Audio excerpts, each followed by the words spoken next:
So what are the top 5 things that you guys are doing out there that might be a mistake when it comes to game development? I'm going to share with you guys my thoughts on that, what I think are mistakes, and what you guys can do to prevent yourself from making those mistakes, right? Like what should you do? So let me start with number 1. And this isn't your typical top 5 video. This is just me telling you guys from my experience working on Legend Bowl, what kind of things I did that were mistakes, what things I knew were mistakes from my experience and what I read online and learned and researched on pitfalls and things you should avoid if you're making a game and you don't want to really get stuck doing. So what's the first thing, right? The first thing, in my opinion, is scope. The scope of the game needs to be in line with your time and your resources and what you think is the correct amount based on your skills, based on your experience, based on your budget, right? Based on your timeline, based on your resources, based on what kind of a team you guys have and what type of, are you going to get a publisher? Are you not going to get a publisher? Are you going to do the marketing yourself? Are you not? Are you going to do the art? Are you going to get an artist? How big is your team? How many people need to be involved in meetings? I mean, all that stuff really adds into this huge pot of resources and time and meetings and all that stuff. And you have to figure out what your scope's going to be, right? So if you can shrink your scope down to a critical amount and make sure that your scope is in line and is fitting what you're trying to accomplish based on all of those things, right? If you have too big a scope, then you're going to be working on this forever, and chances are you're going to fail. And that's what we don't want, right? You don't want to spend all this time working on a game to just end up failing and not releasing it, which most games do, right? So scope, get your scope right. And what you can do to get your scope right is find out, prototype, work on some ideas, do some game jams. I really want to do some. I haven't done any. I've always wanted to, but I've been so busy with my game and other things I'm working on that I haven't had time. But game jams are a great way to get your feet wet, get some experience, talk to people in the industry, and work on some game ideas and kind of see what areas are, I guess, not critical, but what should you be doing from the scope standpoint? Like how much sound do you need? How much audio, how much gameplay, how much graphic, all that stuff, right? And you want to do planning. I mean, if you do planning, right, and you try to plan out what you're working on, then you're going to make a lot less mistakes. You're going to save a lot of time. So make sure that, and I guess this is number 2, which is part of the scope, but it's like number 2 to me, which is make sure you're doing some planning. I'm always guilty of just going in there and banging things out. I'm a very prototype type of guy. Once I know what I want, then I polish it like I mentioned in this video that I did before. But make sure that you're doing some planning, because a lot of times, like, I'll start working on something and I'll just start trying to just figure it out as I go. And then I say to myself, man, Javier, you could have gone back. If you could go back, you could have just sat there and planned it and thought it through and did some of the design, brainstorming process, and really think about how this new menu system or this new game mode, how it really gels and mixes with the other parts of the game that are in there. Or just if you're like I'm building a brand new career mode in Legend Bowl, and how that career mode is going to flow from like the beginning when you first start a brand new career, or you load an old career, or or once you get in, how do you start? Like, where do you go from there? How do you, and I know it might sound very simple. I'm making a game that's been made for years and years and years, a football game with my own spin on it, but you have to plan out how the data structure is going to come in, like what it's going to look like. Where are you pulling your data from? Is it going to be JSON? Is it going to be a text file, comma delimited? What kind of file are you going to be bringing in? Is it going to be a real database, right? It could be Amazon, AWS. It could be Microsoft Azure. It could be all sorts of different components just from a data standpoint, right? And then you got to worry about what's the AI, UI, not AI, UI. AI you got to worry about too.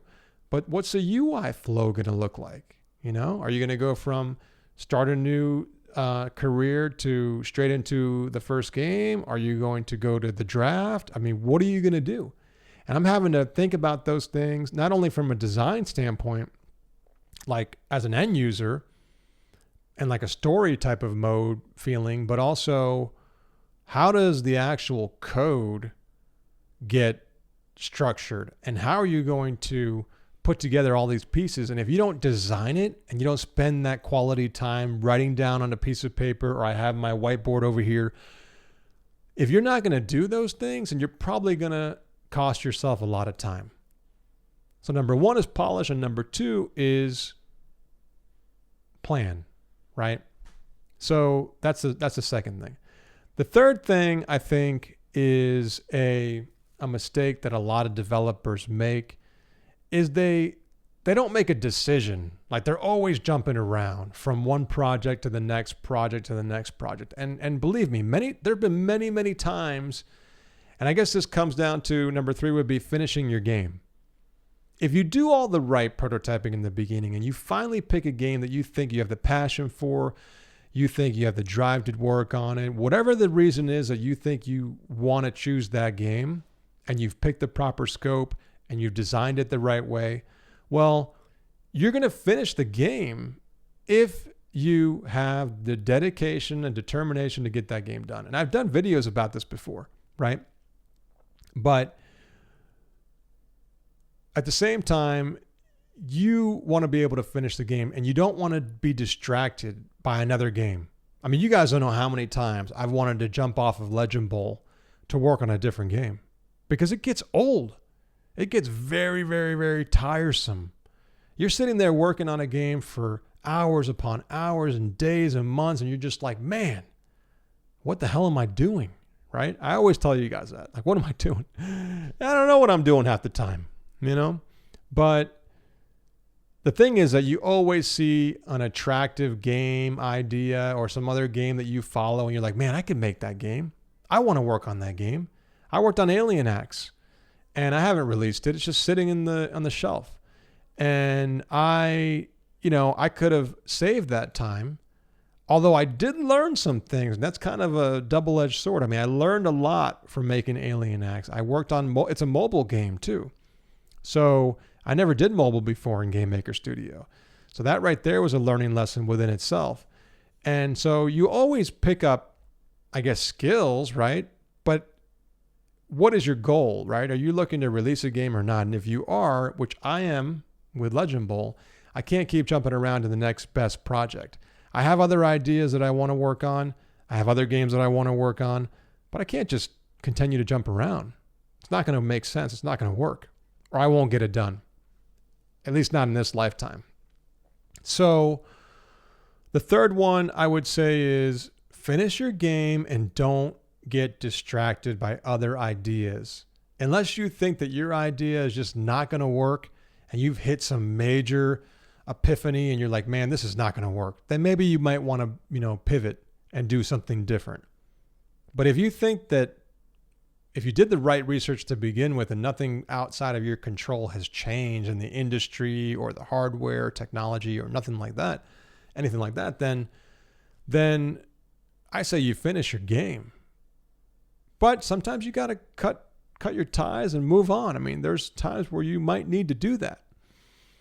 And I've thought about changing Legend Bowl to a 3D game. I've thought about not making a football game. I've thought about working on a motorcycle racing game. I love this game called Circuit Superstars that's out there. It's not out yet, but they're in development. And I know I can make a game like that, but maybe with motorcycles, right? I think about making a regular 3D football game all the time, right? But I have to get this game done. I've put way too much time. I think there's an audience for this game. I'm a fan of the game. I can't wait to get my hands in this game when I finish and actually play it. But yeah, so finish your game, right? Number 4, I think, is a mistake that people make is I wanted to say like make this huge game, this huge like dream, but that goes back to scope, right? And we talked about scope. Don't go out and make the biggest RPG ever, right? Don't do that. But some people, the mistakes that they make is that they don't try things, right? They don't just think outside of the box. So number 4, I would say, is try different things, right? Try different engines. Once you pick an engine though, stick with it, learn it. Don't get intimidated by other people and what how new you are to it.